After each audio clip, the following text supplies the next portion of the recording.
ഞാൻ കളിയാക്കിയതല്ല. ഞാൻ വിചാരിച്ചതിനേക്കാളും നന്നായിട്ടുണ്ട് നീ. ഓരോ അവസരങ്ങൾ വരുമ്പോഴല്ലേ ഓരോരുത്തരുടെ കഴിവ് പുറത്തു വരുന്നത്. ആഹാ, കൊള്ളാലോ. അപ്പൊ ഇവള് വലിയ നടിയാവൂന്നാണോ നീ പറഞ്ഞു വരുന്നത്?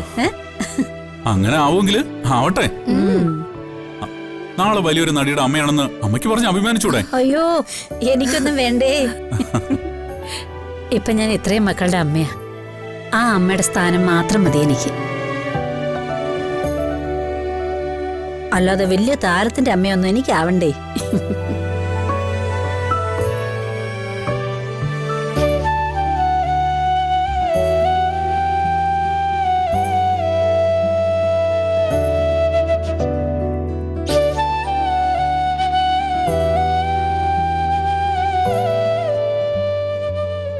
രാജീവ്, എന്തായി? ഞാൻ പറഞ്ഞ കാര്യങ്ങളൊക്കെ അന്വേഷിച്ചോ? കാര്യങ്ങൾ ഞാൻ അന്വേഷിച്ചു. സച്ചിയുടെ വീട്ടിലെ കാര്യങ്ങളൊക്കെ കുറച്ച് ബുദ്ധിമുട്ടിലാണ്. സന്ദീപ് ഉണ്ടാക്കുന്ന പ്രശ്നങ്ങൾ വേറെയും. അതെനിക്ക് മനസ്സിലായി.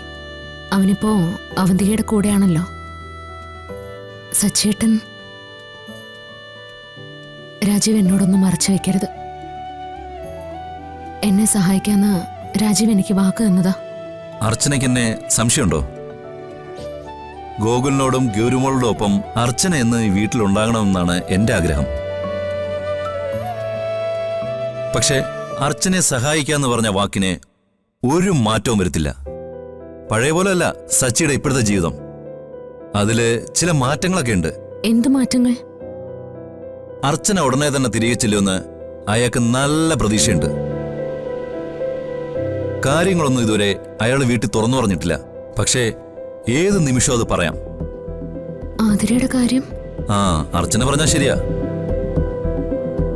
ടൗണിലുള്ള കനകനിധി പ്രൈവറ്റ് ഫിനാൻസ് കമ്പനിയിലാ ആതിര ഇപ്പൊ ജോലി ചെയ്യുന്നത്. അതിന്റെ പരസ്യ അർച്ചന സോഷ്യൽ മീഡിയ കണ്ടത്. എനിക്ക് അവളെ ഒന്ന് കാണണം. ചാടിക്കേറി തീരുമാനങ്ങളൊന്നും എടുക്കരുത്. അത് നമുക്ക് റിസ്ക് ആണ്.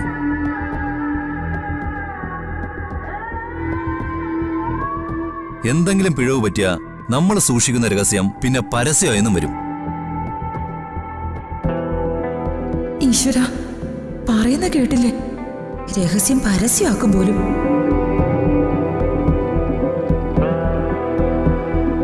അപ്പൊ ഇവര് തമ്മിൽ എന്തോ അവിഹിതമുണ്ട്. എന്റെ ദൈവമേ, ഇവർ രണ്ടുപേരും കൂടി എന്നെ ചതിക്കുവാണോ? ഈ രഹസ്യം പറിച്ചില്ലേ എവിടെ വരെ പോകുന്നെന്ന് നോക്കട്ടെ. ഒരു ദിവസം എല്ലാം കൂടി ഞാനങ്ങ് പൊളിച്ചടുക്കും.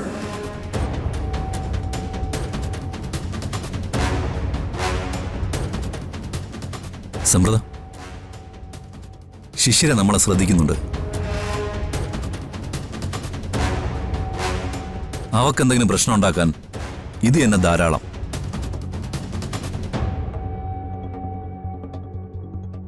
നമുക്ക് പിന്നെ സംസാരിക്കാം.